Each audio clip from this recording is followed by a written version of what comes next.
Hello and welcome back, my partners in crime. Welcome back to another true crime. This is a solved crime. This is from the USA.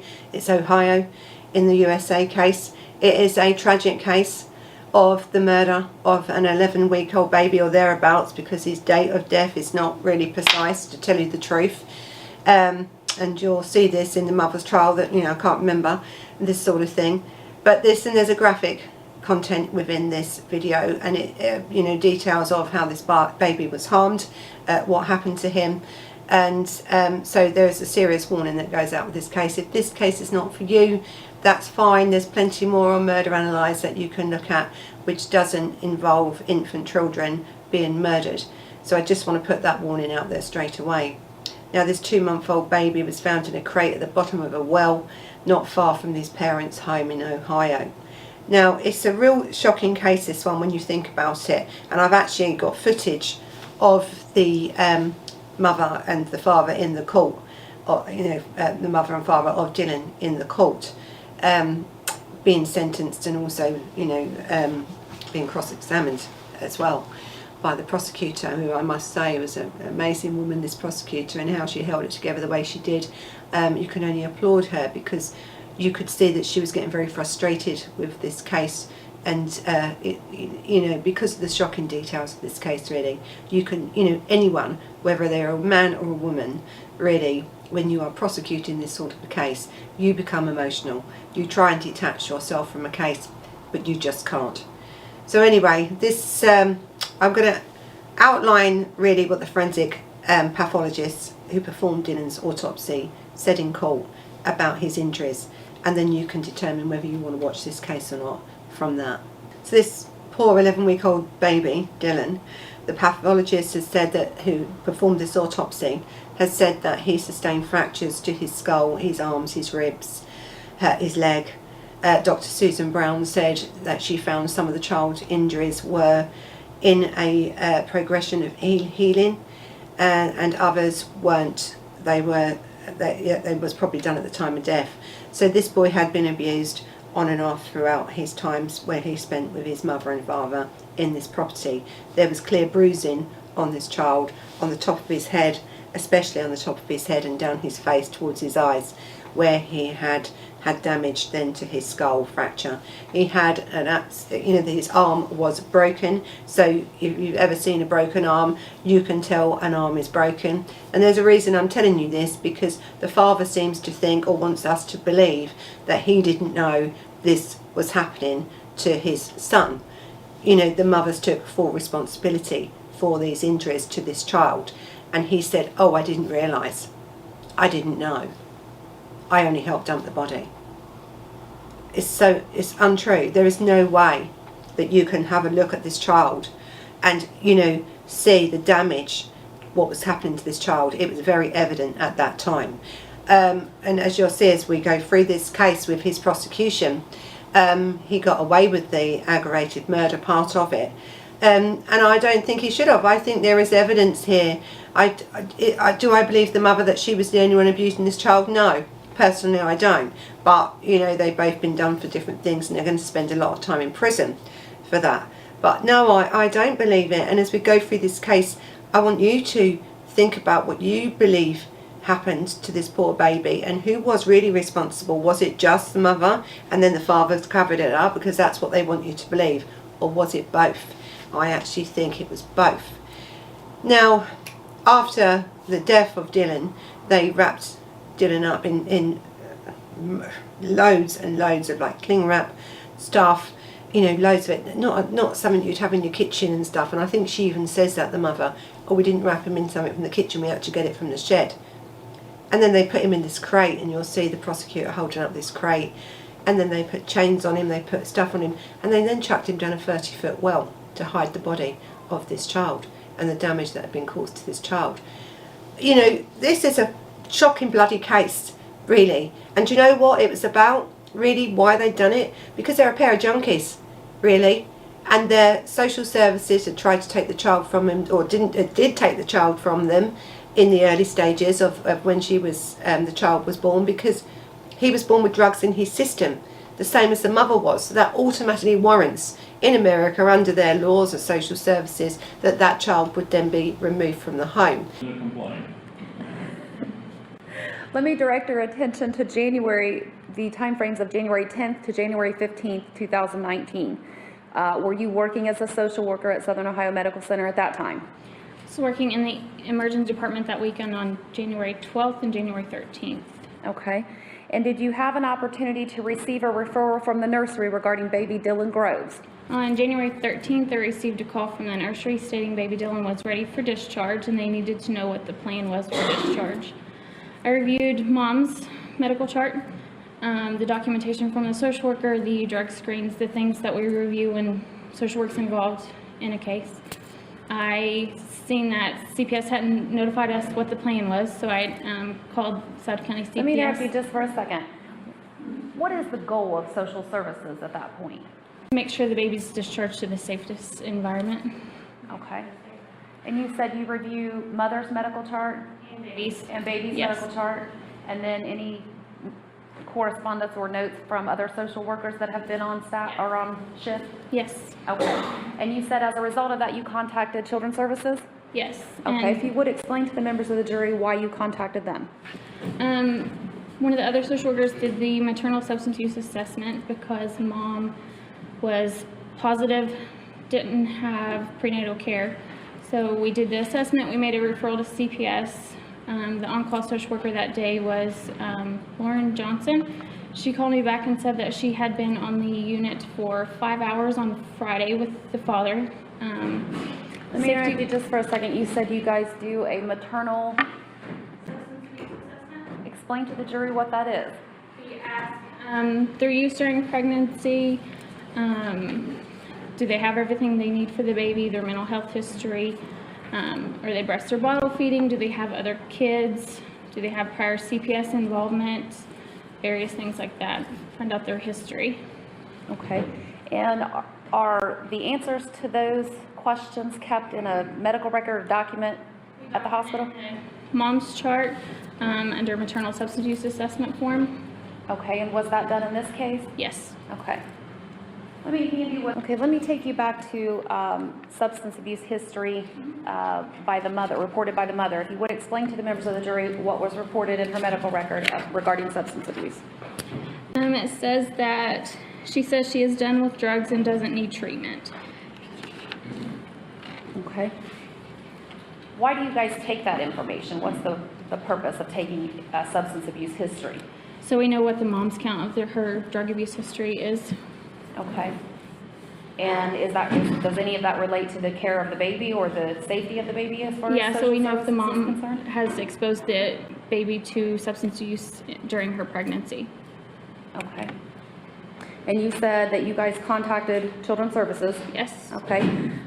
What concerns did Southern Ohio Medical Center Social Services have in relation to the safety of the discharge of baby Groves? Mom and baby both were positive at delivery and birth. So we know that if there are two positives during pregnancy or at birth delivery, then it should warrant a custody removal of the infant. And we did not feel it was safe for the baby to be discharged home to mom when she was actively using throughout her pregnancy, and the mom and baby both were positive at the hospital. Okay. And so what efforts did Social Services make to ensure safe discharge of baby Dylan? Mary Jo made the initial referral. CPS didn't let us know what their plan was before the weekend, so when I got the call on Sunday, I called CPS to find out what their plan was. Lauren told me that she had been on the unit with the dad for 5 hours on that Friday, and safety planned baby to go home with dad, and said that she drug tested him and he was clean, and that he told her that he did not know about mom's drug use during pregnancy. Okay. Was Social Services at Southern Ohio Medical Center satisfied with that discharge? No. I told her that wasn't appropriate, that we would hold the baby until we got the umbilical cord results were back, because with mom and baby both being positive, it should be an automatic removal. So I told Lauren that, talked to the maternity nurses and nursery nurses, and they agreed that we would hold the baby until the cord came back to confirm the positive drug screens. and let Lauren know that, and then I called my supervisor, Mandy, Okay. and discussed it with her. And what was social services intent in the event that children's services did not agree with you? We would have called juvenile court Judge Lemons. He would have done what he needed to do to make sure the baby was removed because of the positive drug screens. Okay, so you were not willing to discharge No. baby Dylan to Daniel Groves? No. You see, he lied. He said, I don't take drugs. She's not going to be there in the evening. I'm going to be there. All this stuff. He didn't know about the drug taking, even though he was a drug taker himself. Sometimes I think, and this is one thing I want you to think about as we go through this case, because this is a very detailed case really when you come to think of it. When you were talking about people that they live their lives through drugs, through the majority of drugs they was taking, and their child is taken from them, then they fight and fight and fight for this child to be brought back to them to murder it. I just can't understand it. I can't understand it. Listen, you'll see this, woman, this foster mother that had this child for 12 days. He was coming out of withdrawals of drugs at this time. The community had come together, everyone had come together to help this woman get everything ready for this child within a day or two. This child had it all. But then the courts had to then agree, because the social worker said that, he is fit to look after this child. They removed that child from the foster mother and put it back into this home, and within a matter of weeks this child was dead. So there's a lot to this case, and it is upsetting for many reasons. But really what I want to get from this case is, why do we keep giving these druggies, right, these people that take drugs and live their life around drugs, and that's their choice if they want to do that, but bringing a child into it? You couldn't even stop taking drugs when you were pregnant enough. So it just shows you the care, or the lack of care, that she had for that child. Even when she was pregnant, she did not stop. She didn't turn up to any prenatal appointments for this child. She actually didn't even tell the husband she was pregnant until I think her second or third trimester. So really she hid it. She was so oblivious to even knowing she was pregnant, and so she didn't give a shit about this child when it was in her stomach. And then when she's had the child, it's born addicted to drugs. But we're fighting for our child. We want it back. We want this child back in our life.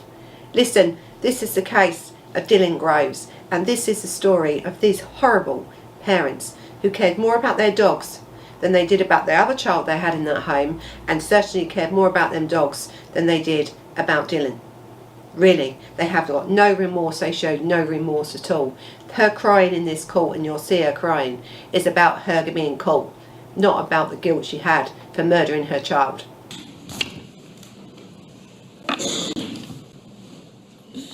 Tell the jury how you killed this baby. It was an accident. Not your excuse. How did you murder this baby? How did you cause these injuries? I have sit here and admitted. Answer the question, please. How did you cause these injuries? It was an accident. Not your excuse for what happened. How did you cause these injuries? How did you cause those rib fractures? By dropping him. By dropping him. How did you cause that first 2-inch skull fracture? I don't remember. How did you cause that 1-inch skull fracture? It had to be from dropping him. How did you cause that complete upper arm fracture? Nothing that I ever did was intentional. I'm not asking for your excuse. How did you cause that complete upper arm fracture? Tell the jury. I have to live with this for the rest of my Answer the question. life. How did you cause that You complete- have devoured my family. So listen, these injuries to this child happened on at least 3 occasions, and this is what the pathologist has said. They can tell, even though they tried to destroy evidence on this young child, a pathologist can tell exactly what's happened to this child, and she stated that on 3 occasions this child was attacked either by the mother or by both, or but probably the mother's admitted it, so let's say the mother then. Let's agree with her in this scenario. The father knew nothing of it. He's now innocent of the fact of hurting a child, but she's now admitted hurting this child and killing this child. So she's admitted that, so she is the murderer herself. So she said 3 separate occasions. Then when he found the child dead, this is his story. I've come in, I found the child dead. Didn't realise before that it had all these bruises and damage to its head and arms and limbs and stuff. This baby would have been in so much pain. The pain and suffering this child would have had. It couldn't even move, this child. It was 11 weeks old, right? The pain. And really, she said, because it was crying. I mean, God, you're going to hit a child because it's crying at 11 weeks old. But also in this dead body's baby, they found drugs. Now, there's no way that an 11-week-old baby can pick up a bit of drug or whatever. Now, whether that drugs in his system came from the smoking and taking of different drugs in the environment that he was in, or it was given to him, that is unclear, actually, even to this day, of how them drugs were still in this boy's system, because they shouldn't have been. He was 11 weeks old, them drugs would have been out of that system, and there was clear evidence that there was drugs in that child's system at the time of death. So then, what's the bloke do? What's the father of this poor child? What's he do? Oh, we're not going to report it. I'm not going to take this child, because he says he didn't see the bruising, see this, so he didn't take it to emergency services to try and get it help. Once the child had died, once Dylan was dead, he then thought, we'll have to get rid of it. Now that's another reason why I think he may have had more to do with this, right? Because the body was secured in this crate, and I'll show you a picture of the prosecutor holding up this crate. It's like an old milk crate. He'd been weighed down with 18 rocks and secured with 3 padlocks. She says Dylan had been wrapped in 6 layers of plastic, like sealed with duct tape, and 12 zip ties.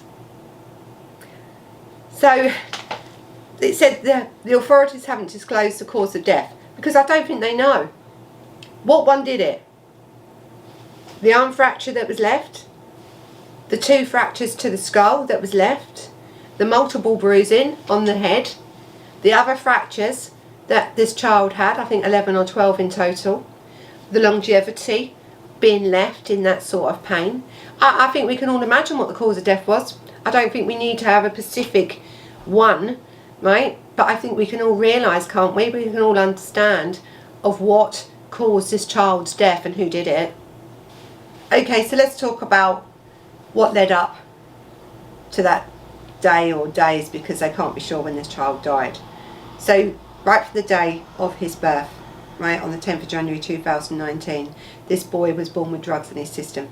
Authorities claim Daniel Grove later got the child back, and that's the father, Daniel Grove, after showing that he had followed regulations, saying that he had a proper job, that he didn't take drugs, he didn't know anything about his wife taking drugs. All lies, all lies.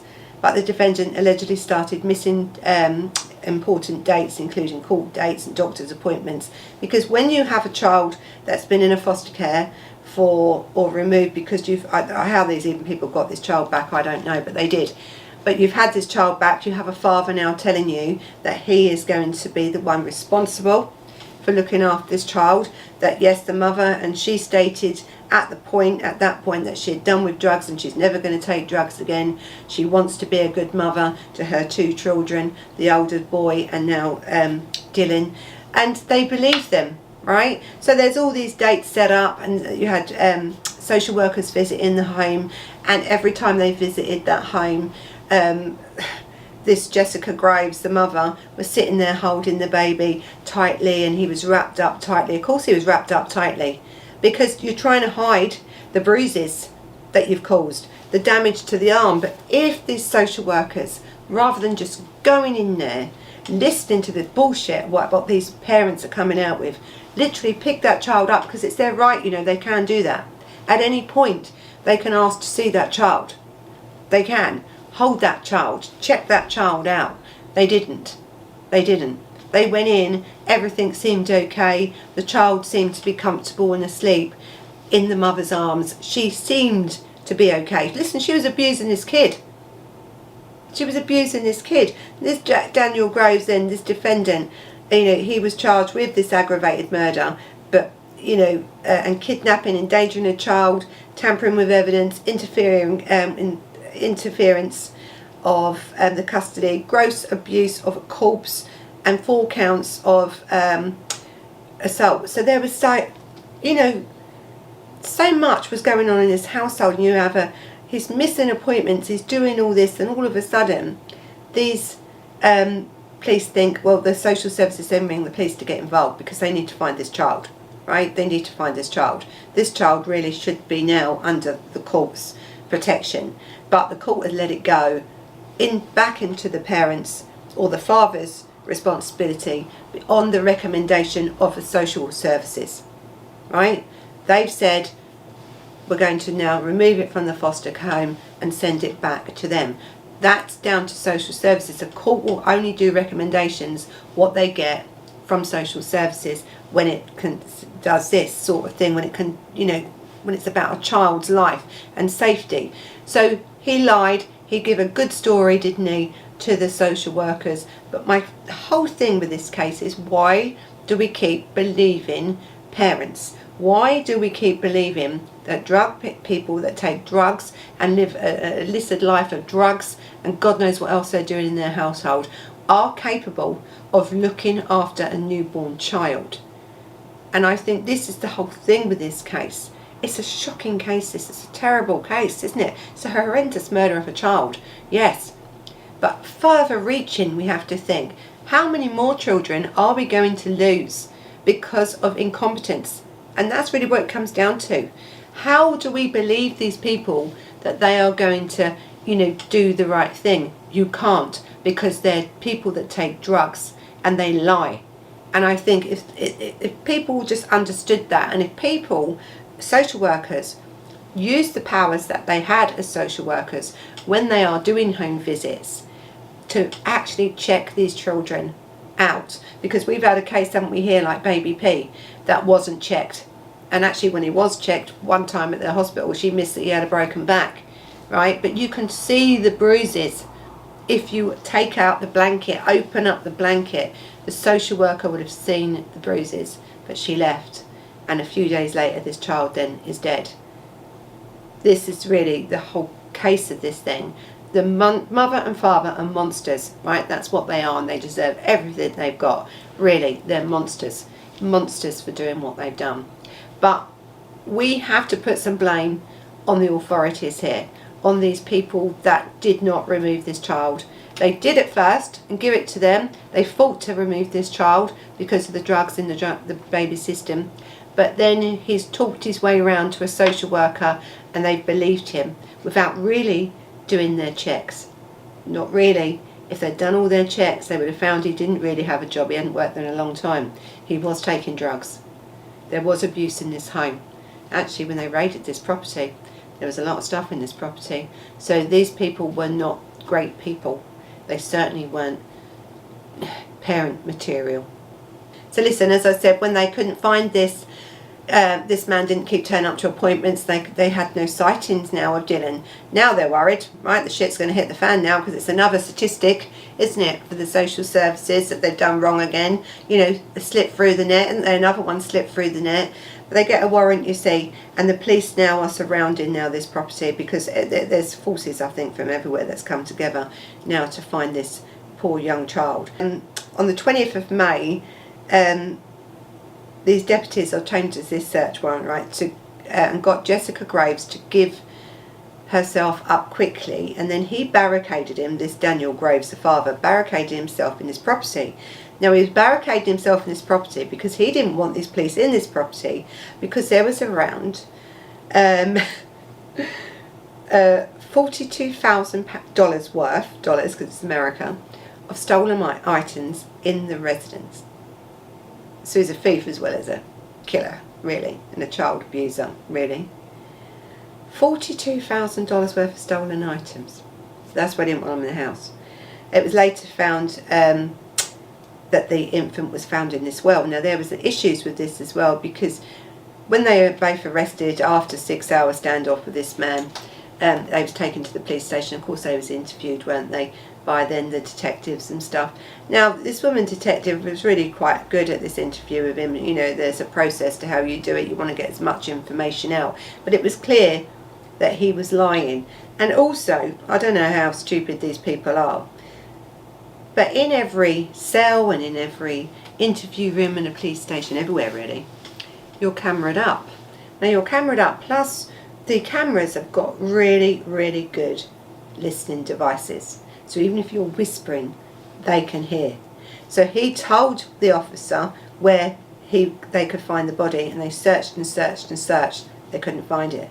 And in the interview, when they looked and listened, them two, they'd put them together to try and, you know, get them to sort of incriminate themselves, which they did really. And he said, I took him to the wrong place. The body's not there. So they knew he was lying. And then in the end, she finally got him to say where this child was buried. So this is where now this autopsy is done, isn't it, on this child right now. We need an autopsy now because you found this child at the bottom of the well. God, the way it was wrapped, they didn't want anyone to ever find this body. And you have to think why, right? Because they'd murdered him. That's why. And they was trying to get rid of evidence. Now, at the time when you do an autopsy, there's always blood screening, you know, there's always tests on everything. And they need to do these tests to make sure he didn't die of any natural causes as well as any of the other damage that he had. So toxicology tests and stuff were done.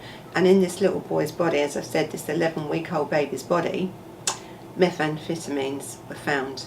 Now, as I've said before, a child of that age can't reach and pick up amphetamines, can they? You know, there was no accident here that this child had this sort of drug in his body. So was they giving him drugs as well to shut him up, to keep him quiet? So his body was found, I think, on the 30th of June.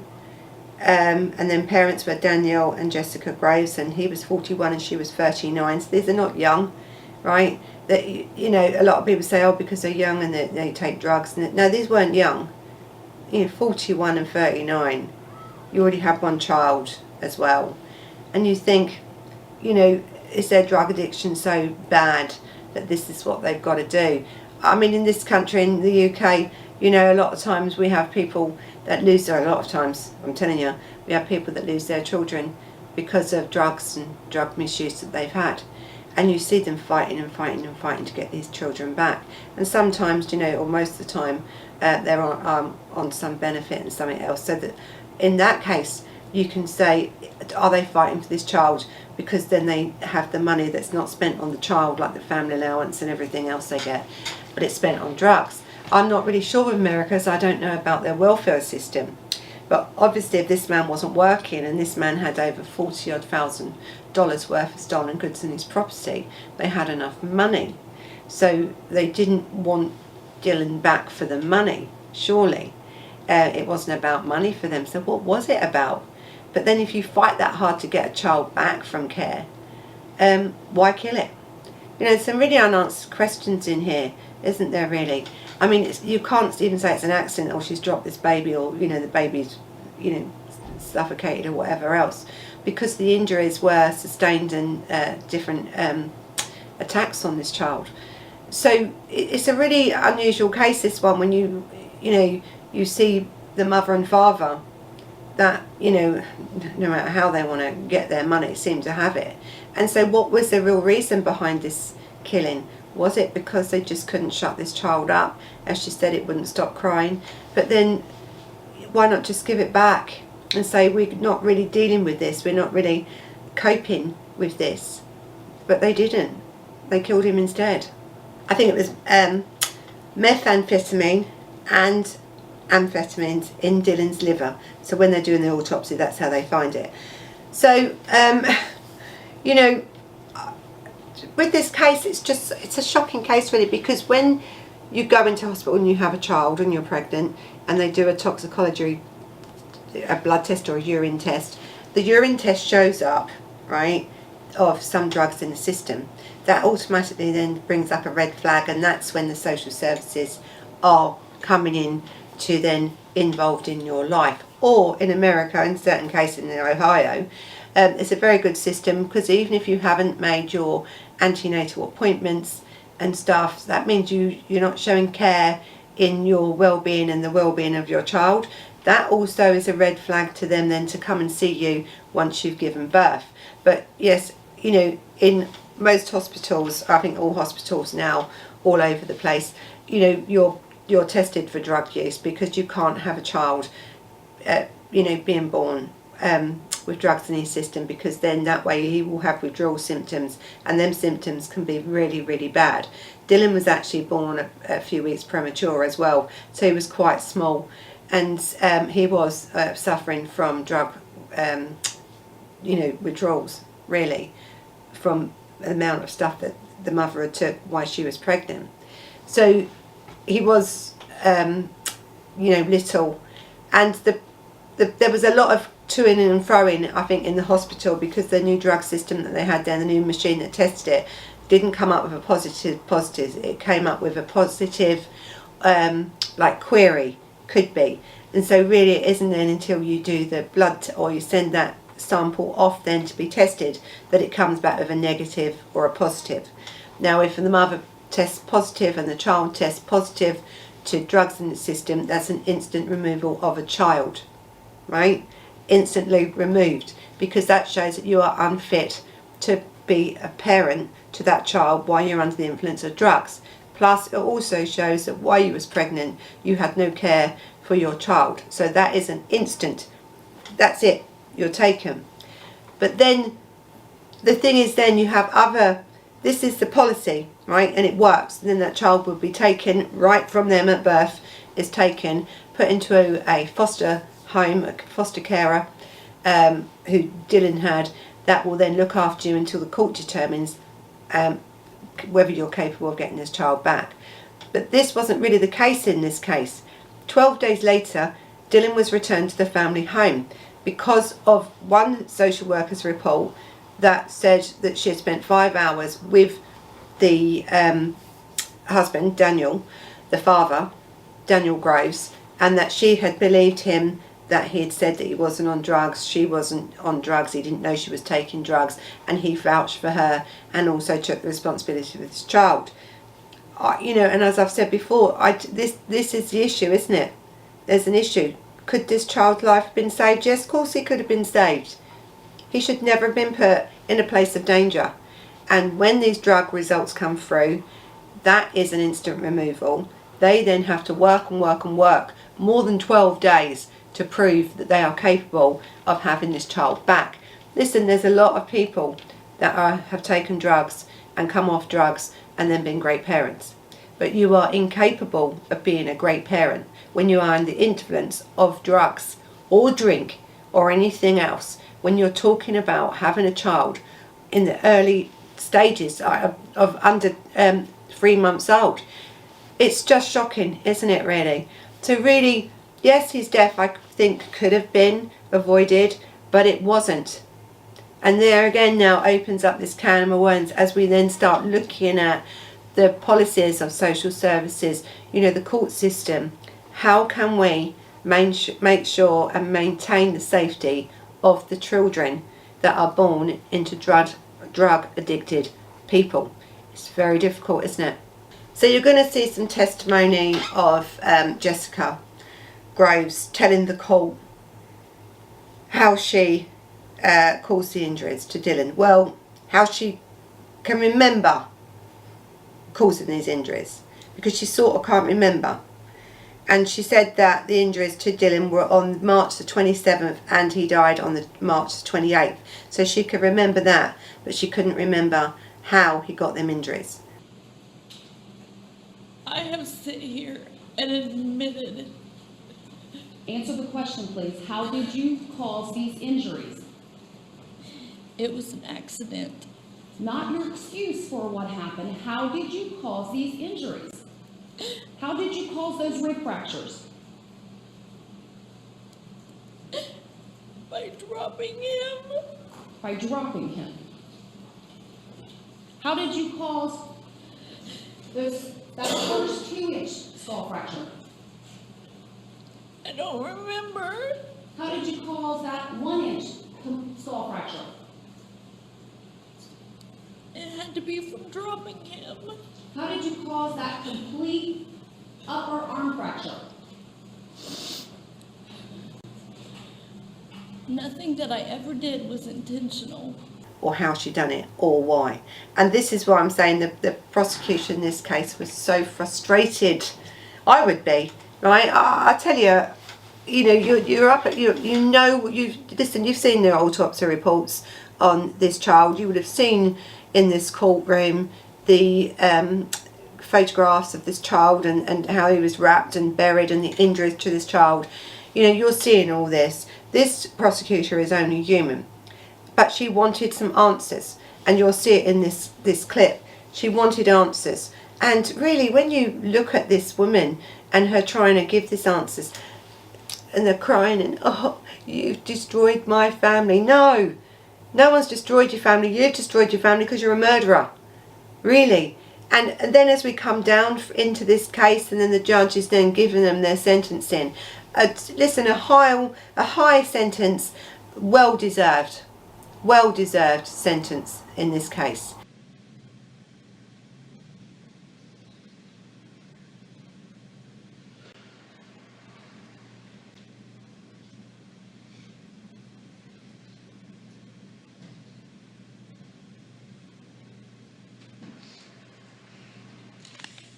Matter comes before this court this 10th day, January 2020. Each defendant's sentencing hearing is being held pursuant to Revised Code Section 2929.19. Defendant Daniel Groves, will you please stand? Sir, as to count 2 of the indictment, you have been found guilty of the charge of murder. I will sentence you to the prescribed term of imprisonment for that offense of 15 years to life in the custody of Ohio Department of Rehabilitation and Corrections. As to count 3 of the indictment, you are convicted of a charge of kidnapping, a felony of the 1st degree. You have been found guilty by the jury. I am going to sentence you to a term of imprisonment of 10 years in the custody of Ohio Department of Rehabilitation and Corrections. As to count 4 of the indictment, charged child endangering, a felony of the 3rd degree, I will sentence you to a 36-month term in the custody of Ohio Department of Rehabilitation and Corrections. As to count 5 of the indictment, charged tampering with evidence, a felony of the 3rd degree, I'm going to sentence you to a 36-month term in the custody of Ohio Department of Rehabilitation and Corrections. As to count 7 of the indictment, charged gross abuse of corpse, a felony of the 5th degree, I'm going to sentence you to a 12-month term in the custody of Ohio Department of Rehabilitation and Corrections. As to count 8 of the indictment, you are convicted of charged felonious assault, a felony of the 2nd degree. I'm going to sentence you to an 8-year term in the custody of Ohio Department of Rehabilitation and Corrections. And as to count 9 of the indictment, I am going to sentence you to an 8-year term in the custody of Ohio Department of Rehabilitation and Corrections. I am going to order the sentence in count 5, tampering with evidence, and count 7 to run concurrently with each other. It would be my intention, by imposing this sentence, to impose a term of 47 years to life in the custody of Ohio Department of Rehabilitation and Corrections. And we'll give you credit for the 213 days you've served in the county jail while awaiting trial. Defendant Jessica Groves, will you please stand? Ma'am, you stand convicted of the charge of aggravated murder. It will be the sentence of this court that you be sentenced to a term of imprisonment of life without the possibility of parole as to count 1 of the indictment. As to count 3 of the indictment, charged kidnapping, a felony of the 1st degree, I will sentence you to a 10-year term in the custody of Ohio Department of Rehabilitation and Corrections. As to count 4 of the indictment, I am going to sentence you to a 36-month term in the custody of Ohio Department of Rehabilitation and Corrections. As to count 5 of the indictment, charged tampering with evidence, I'm going to sentence you to a 36-month term in the custody of Ohio Department of Rehabilitation and Corrections. As to count 7 of the indictment, charge gross abuse of corpse, I am going to sentence you to a 12-month term in the custody of the Ohio Department of Rehabilitation and Corrections. As to count 8 of the indictment, I will sentence you to an 8-year term in the custody of the Ohio Department of Rehabilitation and Corrections. As to count 9 of the indictment, also charge felonious assault, I will sentence you to an 8-year term in the custody of Ohio Department of Rehabilitation and Corrections. As to count 5 and count 7, I will order those sentences to run concurrently with each other. However, pursuant to my earlier findings, I will order the remaining charges to run consecutive to each other. It would be my intention to impose a sentence of life without the possibility of parole plus an additional 32 years as part of this sentence. You can be seated. Daniel Groves and Ms. Jessica Groves, at this time I am going to remain you to the custody of the sheriff for transport and conveyance to the Ohio Department of Rehabilitation and Corrections. So listen, I know this is a terrible case, and I know I haven't gone into very much detail about the murder because no one really knows, do we? We know the boy was injured to such an extent that it ended his life, right? This poor child. We know he was failed by the system. We know that. We know how he was failed by his mother and his father, his own mother and father, who felt more about their dogs than they did about their children. Also probably felt more about their drugs than they did about their children, really. And this is what ended the life of Dylan. It was that, all of that ended Dylan's life, really. No excuses, no nothing. That's what it was that ended this poor child's life. So I can see the frustration in the prosecutor. She's trying to get answers for this woman as to why. But on that stand, she admits murdering him. She admits it. And to tell you the truth, you know, what else could she have done, really? But I don't believe the crying, and that was coming from this Jessica, this 39-year-old mother, you know, was crying for any remorse that she felt towards the death of her child or what she'd done to the child. She was crying because she was caught and she was about to spend the rest of her life in prison. And so she bloody should. And so should anybody that hurts a child and does that to a child needs to spend the rest of their life in prison. I mean, she's lucky. Maybe in that state they don't have the death penalty, but if they did, she would have got it. So anyway, thank you for watching. Till the next time, bye bye.